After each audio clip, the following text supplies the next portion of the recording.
Historizando. Hoje é dia de Curta Historizando com os povos pré-colombianos, que a gente começou a falar no vídeo passado sobre a América Espanhola. Para começar, a gente tem que afirmar que esses povos pré-colombianos, então antes do Cristóvão Colombo chegar na América, são diversos. A gente vai falar então dos três que são mais citados: os maias, os astecas e os incas. Começando pelos maias, instalados na chamada Península de Yucatán, na região do México, ou que muitos falam da Mesoamérica, os maias vão começar a existir desde o ano 1800 a.C. Então observem que a vida e a sociedade na América começa muito antes do que a gente fala então de uma colonização. Por isso, cuidado com os preconceitos. A vida no continente americano é muito anterior à colonização europeia. Falando então dos maias, uma das características mais importantes é que as cidades-estados tinham autonomia. Será que você já ouviu isso em algum lugar? Se você assistiu o vídeo de Grécia Antiga, se você conhece a Grécia Antiga, sabe que as cidades-estado então tinham autonomia política e econômica, coisa que, comparando com os maias, é muito semelhante. A maior parte da população se encontrava no meio rural, já que a agricultura para o povo maia era a principal atividade econômica. As cidades eram centros urbanos importantes que teriam relação com a política e a religião. É por isso que os nobres e os sacerdotes, junto com funcionários públicos, é que vão viver nessas cidades. Aí, com a agricultura, temos vários tipos de plantação. O milho é a base, então, da alimentação maia, e a gente sabe muito bem que até hoje, na cultura mexicana, o milho é muito importante. Então, os tacos, tortilhas e tudo isso são produzidos através do milho. Alimentos esses que os povos pré-colombianos já tinham costume de consumir. Além do milho, tem o cacau, o abacate, a batata. Lembrando que tanto o milho quanto o cacau e a batata são típicos, então, aqui da América. Logo, esses produtos os europeus é que levaram para a Europa. Por isso, chamar de batata inglesa não é muito legal, porque a batata mesmo é americana. O tabaco e o algodão também faziam parte dessa cultura, tabaco esse que os europeus vão achar importantíssimo para o lucro na Europa e vão cultivar bastante tabaco na América como um todo. E eles utilizavam um sistema chamado coivara. Esse sistema queimava toda a região antes da plantação. Para os maias, esse sistema fazia com que a plantação ficasse melhor. Porém, a gente sabe hoje que acaba deteriorando a terra e dificultando processos futuros. Os maias faziam uso de instrumentos e tinham acesso à cerâmica, ao cobre e uma espécie de rocha vulcânica que eles utilizavam para construir diversos instrumentos. Os maias tinham diversos conhecimentos também, como o da astronomia, que ajudou os maias a fazer um calendário com ciclos de 52 anos. Já ouviu falar no calendário maia? Eu acho que sim, já que em 2012 todo mundo estava falando que o calendário maia dizia que era o fim do mundo. Então, a gente tem que pensar que esse calendário era cíclico e produzido de 52 em 52 anos.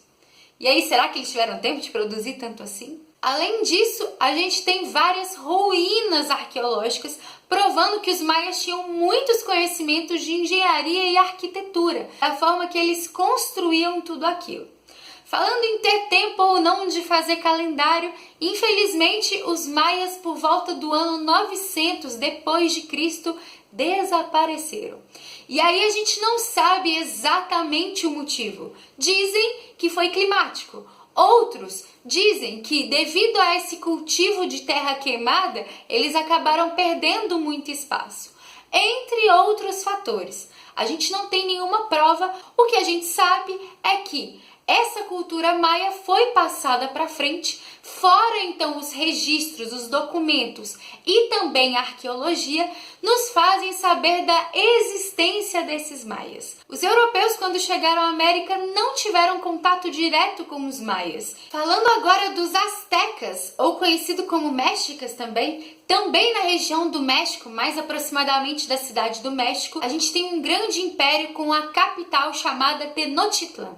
E essa capital vai ser bastante urbanizada, com bastante construções muito modernas para a época, fazendo com que os europeus, ao contato com os astecas, ficassem então maravilhados. A religião, assim como nos maias e nos incas, os astecas também são politeístas e tinham vários cultos também com relação a esses deuses e sacrifícios humanos. Muitas vezes, então, nesses cultos se sacrificava alguém.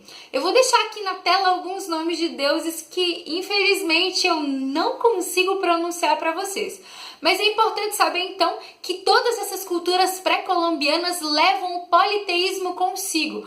Muito similar também à questão da antiguidade, já que tanto os egípcios, quanto os gregos, quanto os romanos tinham uma religião politeísta na sua formação. A sociedade asteca era bastante hierarquizada e eu vou deixar também aqui na tela para vocês a hierarquia toda, mas o mais importante é saber que Tenochtitlan é a capital, por isso o chefe supremo se encontra na capital, e um nome importante é o Montezuma. Ele era o chefe supremo na época em que os europeus chegaram, mais especificamente Hernán Cortés, que chega então na região dos astecas para conquistar essa região e acaba sendo confundido com um deus, coisa que eu também disse lá no vídeo de América Espanhola. Isso tudo se deve a mitos que já existiam na cultura asteca, juntando com então um povo que chegou e era totalmente desconhecido, e a figura do cavalo, que era uma figura inédita para os astecas.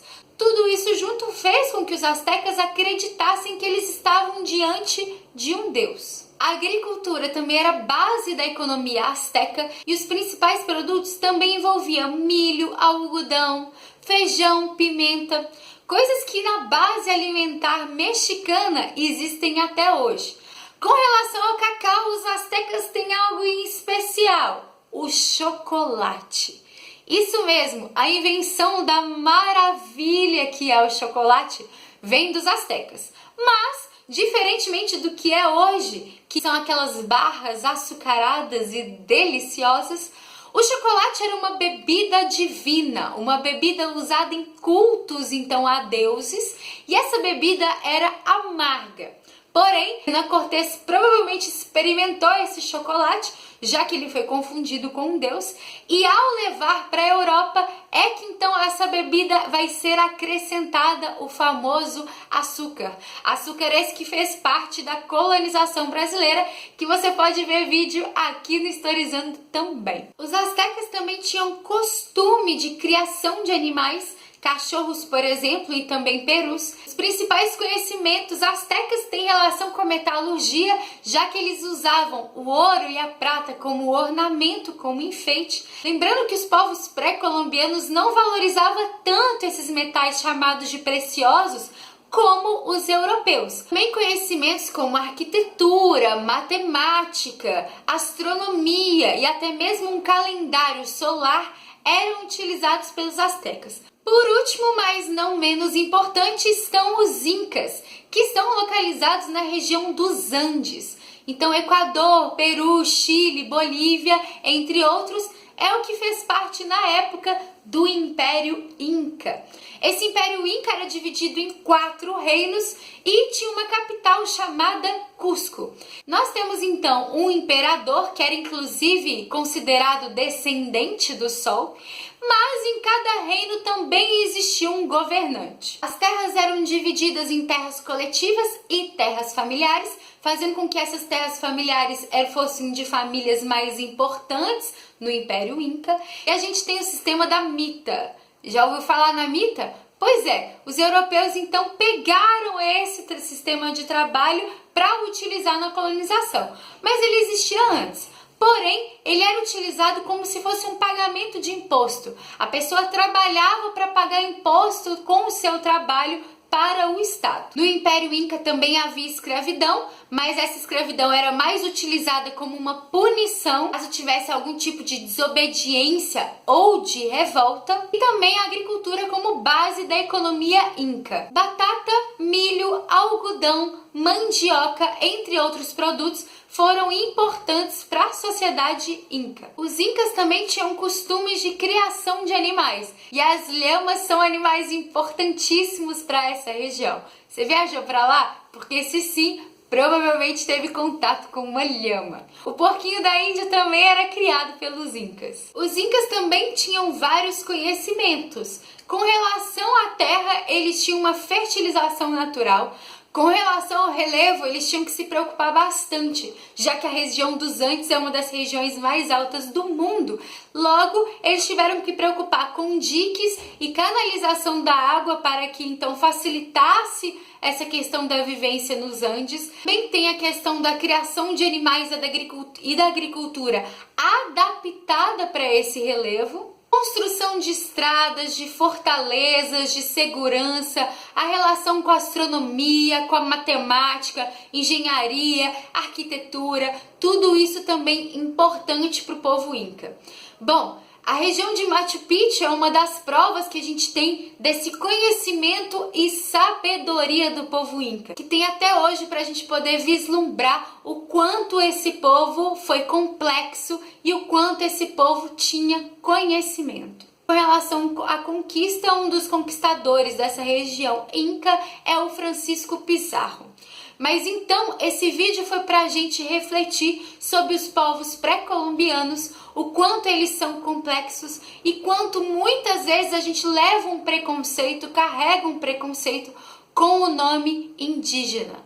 Nome esse índio que vem porque o Colombo acreditava ter chegado à região das Índias. Então, generalizou e chamou todos os nativos de índios. Nome esse que é carregado por todas essas culturas bastante complexas e diferentes entre si, mas eles carregam até hoje o mesmo nome, os índios. Por isso é bom a gente refletir bastante. Estudar a história não serve só para ficar lembrando fatos, mas sim para reflexão de como a gente encara o mundo hoje. Bom, é isso, eu espero que vocês tenham gostado. Muito obrigada por todos os comentários, toda a força que vocês têm me dado. Isso é muito importante para mim, porque afinal o Historizando é uma produção independente. O Historizando é eu e eu mesma.